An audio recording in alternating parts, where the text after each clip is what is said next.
This is a podcast about acting, but it has so much more. It's about creativity and human creativity, and we come to this as being two people who come from an acting background, from theater specifically.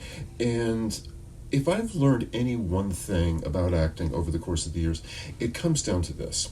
At the end of the day, we're playing games and telling stories, and we're especially playing games when we're talking about improv. Mm-hmm. And you have so much more training in that than I do, but I have a fair bit myself. And I just think, even if people come into this and they want nothing to do with acting, they can walk away with something that in some way can change their perception or the way their thought process flows or whatever, that they can take out of here, and it changes their life for the better. So that being said, one thing about acting is you really need to get out of your comfort zone and do things that you've never done before. And one thing I have never done is interviewed someone in like an interview setting. And we've known each other for almost 35 years. And you would think I would know what she's going to say, and most of the time I do, but I put down some questions here. To be honest with you, I'm not really sure how you're going to answer this. Okay. And then you'll have a chance to get back at me later. Okay. But don't worry, it's nothing that's... But so that being said, I'm going to do my first interview by interviewing my wife, Kelley Cody Grimm. Your first wife, by the way. My only wife. The theater is my other wife. Oh, no. I'll never compete with that biatch. Okay. So, all right. You ready? I am ready. Okay. First question. What have your students taught you? What have my students taught me? Wow. Patience, tenacity. Sometimes when we're playing a game like Emotions, when we're doing that with monologues, and I'll be throwing out, and we had this one gentleman who was doing, Carlos, who was doing a monologue about a detective trying to track down a female serial killer. Yeah. So, at first he's coming in like, detective, I'm going to figure it out. So we're, calling out all these, frustrated, angry, sad. And then we went love. And then he continued on his monologue with this very loving tone. And when he finished, all three of us looked at each other, and granted it was on Zoom, and we went, oh, he's falling in love with her. Total paradigm shift. And I went, wow. Okay. Yeah. Okay, yeah, it's just, I think probably the best working relationship I ever had was with a guy who was so totally dissimilar from me.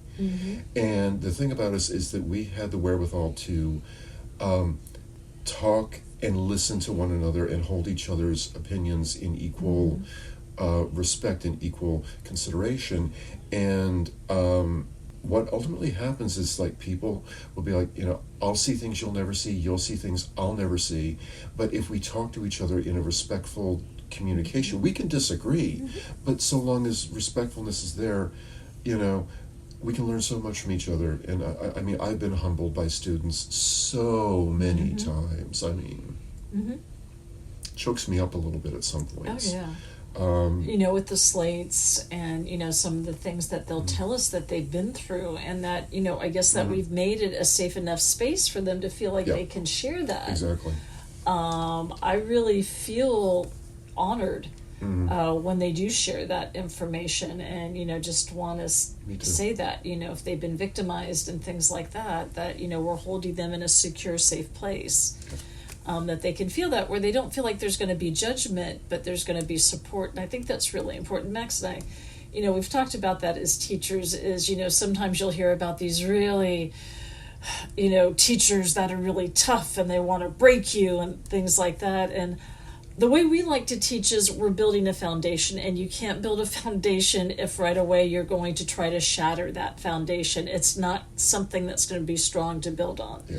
So I would like for you to think that you can go out there and tackle anything and have that confidence even if, yeah, you're going to get kicked down, you're going to be told. I mean, there's so many actors that I know, even well-known actors, that will tell you, like, I just went and got rejected. I was listening to a podcast with somebody who had done Scandal, and, pretty high-end actress, and she just lost 3 auditions in a row. So it happens to everybody, and I think if you have that good sense of yourself. Yeah, no, it's probably my favorite saying about being a director is create a safe space to do dangerous work. Yes. That's my whole thing. That's the whole thing, and there's got to be trust. And I over the course of time, I went to a lot of people, a lot of different acting teachers and improv and mime and dance and voice and whatever, and there were some that were just flat out really cruel, and they were really on this narcissistic ego trip, and they would see these young people come in, and it's like, I want to act, and they just would get them up there and humiliate, literally humiliate them in front of the entire class, and they would pick on the same people all the time, and it was so cowardly, and it was so, it was just whatever they had to teach that was really good, the way they would treat those few people, all that goodness went away. Yeah. Okay. I have another question. What bit of Shakespeare can you do from memory, like right now? We'll see that in 3, 2, 1, go. Will you have heard but something hard of hearing? They call me Catherine that do dare speak of me. Do you see what I have to live with here? Wow. What has been the one thing that has made you get the closest you've ever gotten to totally walking away from acting? Oh, wow. There's been so many times. And yeah, again, I think when you see people misbehaving, when you see people trying to take advantage of other people's naivete, the sexual harassment's out there and things like that, and that's just, that makes me angry, because it's an interesting art form, but you have a lot of people getting into it for all the wrong reasons, or wanting to exploit that desire and that innocence. And man, when I see that, I just want to cold cock them into next week. It's like, and it's a cash grab for some of these people. And it's a cash grab, and and it's just knocking people down. And when they're at their most vulnerable and innocent, and they just take their money and they knock them down. When I see that, if I could just be like one of the Avengers and just fly in with my suit and just, take them all out. Well, that's kind of what you're doing in a preemptive state. Yeah.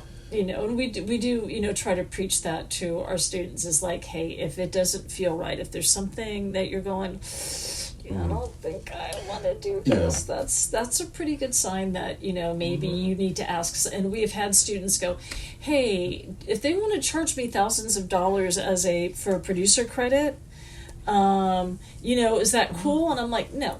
Well, no. now that you say that, the thing you have to do as an actor, not only in a business sense, but just in a creative sense, you have got to be able to trust your gut. You've got to trust your intuition.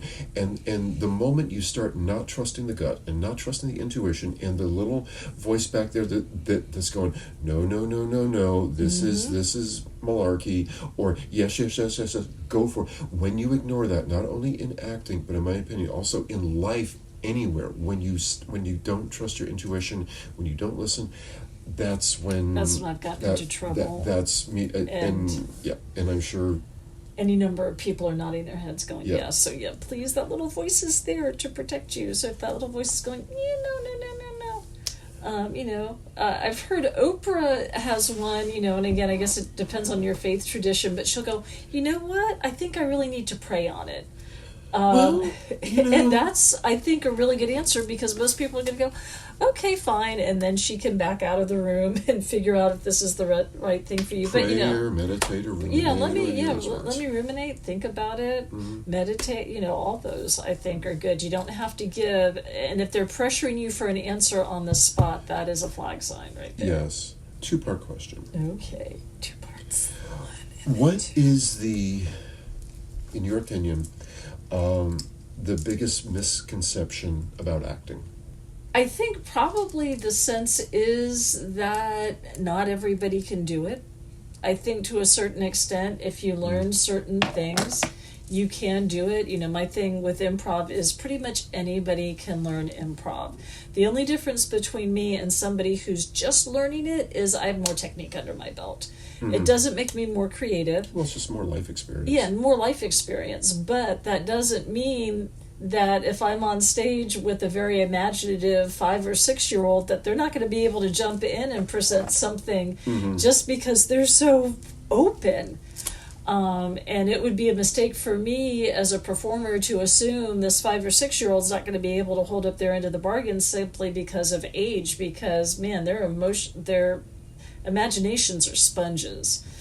So, you know, I think that's probably, you know, the sense of, now, you know, some people are going to be able to go and get the training. I mean, you know, there are just things that you can't, you know, what Helen Mirren does is so innate. You can't necessarily teach that.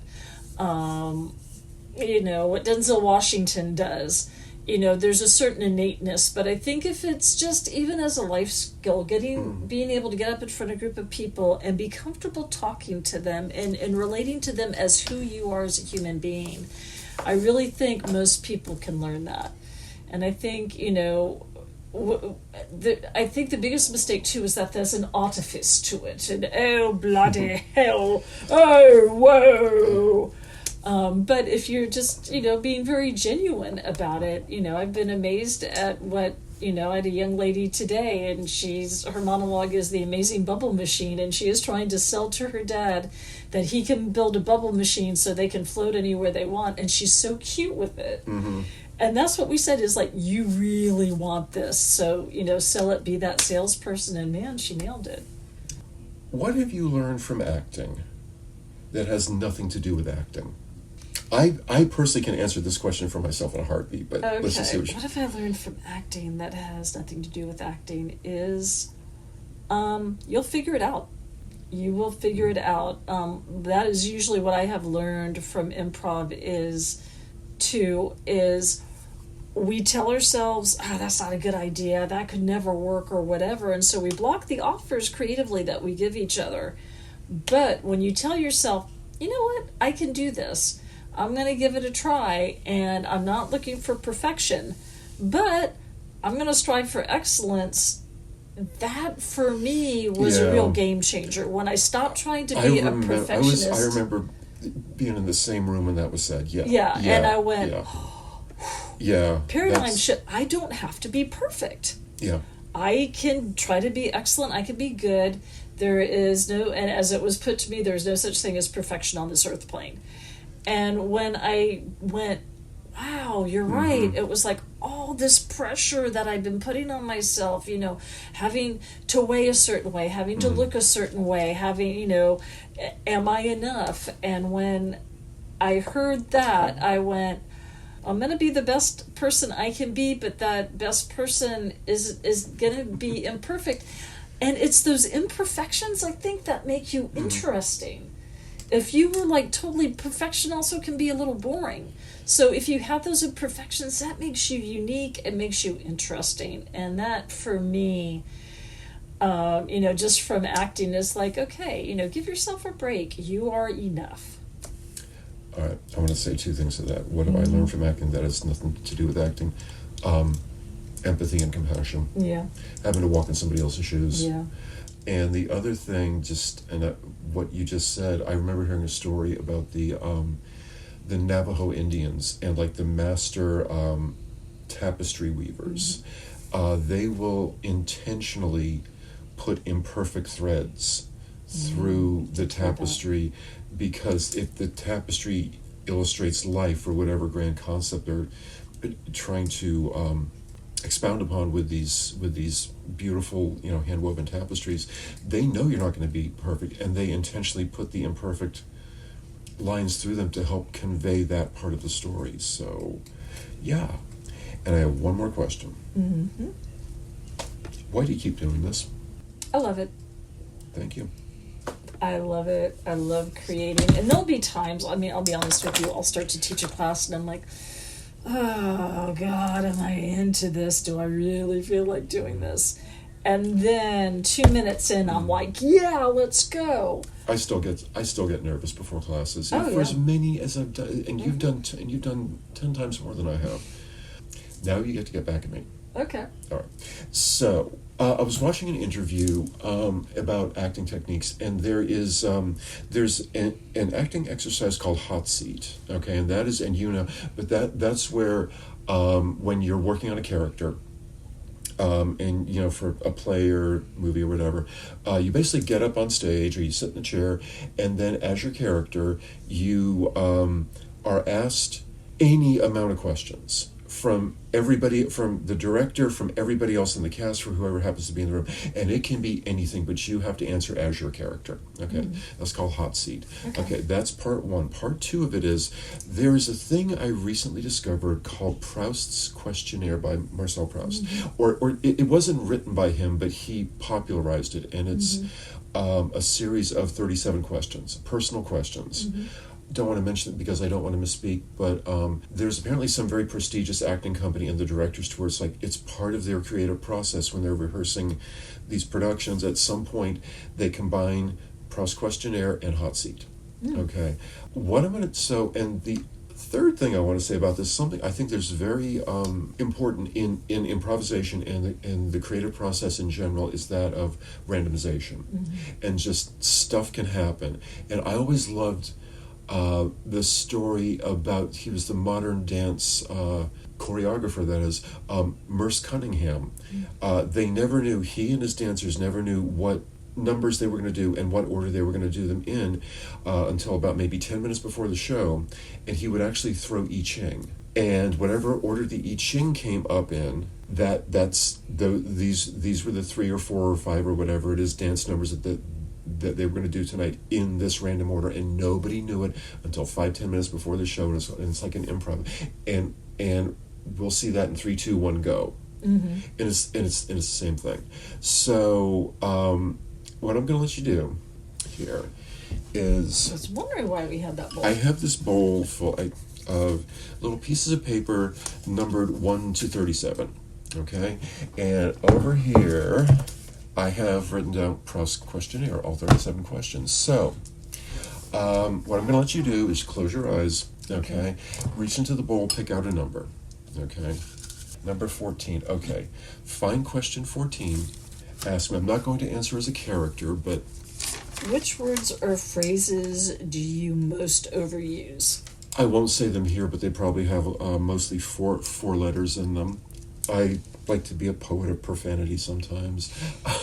Those spicy sentence enhancers, kids. I probably say too much. Anywho is probably one. I say okay way too much. Okay. But I digress. And there's another and I say it to myself, this too shall pass. That's not a bad one, though. Okay. I think that's pretty good. Go ahead. Just don't look. What is your motto? That's an interesting one, because there's a practice in yoga, in meditation that I do. It's called the sankalpa, and basically that is a short statement in the positive tense that you say to yourself 3 times when you are just getting into meditation and when you're just coming out of meditation. And that switches around. One I was doing most recently is, I am not the problem. Oh, okay. Another one is, I am replacing anxiety with gratitude. Okay. Is another one. But one I will say is, and I've said this to myself my entire life, is my best days are ahead of me. So, what's yours? Mine is Lord Tennyson Ulysses quote, which is, I'm a part of all I've met. Yeah. And well-behaved women never made history. Yeah, that's true. Okay, you want to do one more? We'll do one more. 23. What is your favorite occupation? Interesting. My favorite occupation, really, of all time, in terms of the work itself, cooking. Oh, okay. Cooking. I will say also, I love directing. I love teaching. I mean, I love photography, and things like that. But as far as an occupation that you get up in the morning and you put on your uniform and you go out to battle and everything. And, I've learned some of the most patience in my life from working in kitchens. Interesting. And I love food and I love feeding people. Most often there's so much chaos going on behind the scenes. But to me, I always felt like every morning or every day that I was going to go to the kitchen and work, and I was putting on my chef's coat or whatever, or putting on an apron or whatever, that I was putting on my gi and heading into the dojo. And for as crazy as that work is, and for as frankly thankless as that work can be, I still loved serving really good food to people. It made all the rest of the chaos and the crappy conditions that happen in restaurant kitchens, but just making the end customer happy, and filling their belly with some good food and putting a smile on their face and some satiation and things like that. It's just I always loved it, and I still do. I just don't do it anymore. Yeah. But 19 years in the food service industry. So anyway, I love teaching. I love that moment when you're having someone say they're not creative, and then you have them run an exercise like the library where they're pulling a book off, and I'm coaching them through the story, and then they finish, and then there's this look on their face like, oh, did I just do that? And I'm like, yes, you created that. Yeah, you did. You know what? Yeah, you did. You opened up your mind, and the universe went, oh, ideas. Those are the moments I love. If I may close out, now that you said that, I just thought of this. One of the best definitions I've ever heard in relation to meditation and creativity and being an artist and the creative process and all that sort of a thing. And I heard this from David Lynch, actually, and I'm going to paraphrase this, but he said something like, when you're an artist, your head is kind of a box with an open top. And creative ideas are falling from the sky all the time. Okay? When you get into the process of like mindfulness and meditation and things like that, what happens is your box head becomes bigger. Therefore, it has just the greater space to catch more ideas that are falling from the sky all the time. And everything that has ever been created by man started with an idea. If you don't have an idea, in the words of David Lynch, if you don't have an idea, you've got nothing. And that's that's probably one of the best things I've ever heard, and it really guided me in the whole idea of combining acting and just the creative process and the psychology and the meditation and why we keep doing this and what are we passionate about. Because the thing I think you will agree with me is that when you get a student and you ask them, why are you doing this or what are you passionate about, you'll watch their entire face change. Their whole demeanor changes, their whole vibration, their whole the tone of their voice changes. Everything just changes when you go, what are you passionate about, what do you love, and why are you doing this, and why would you keep doing this even if nobody was watching and even if you never got paid. So that's all I have to say. Okay. I think let's end on that note. That is a very high note. Let's finish with that. If anybody's watched, this is the very first time we've ever podcasted, and I sincerely hope we didn't screw it up too bad. So, we appreciate you guys tuning in, and keep in mind that you can catch us on our social media, Creative Actors Lab on Instagram and Facebook, and by the same name on YouTube. And for more on what we do, you can go to our website, creativeactorslab.com, all one word. Please subscribe, share, and comment, and as always, thank you for listening. Stay curious, make art, not war. Much love until next time.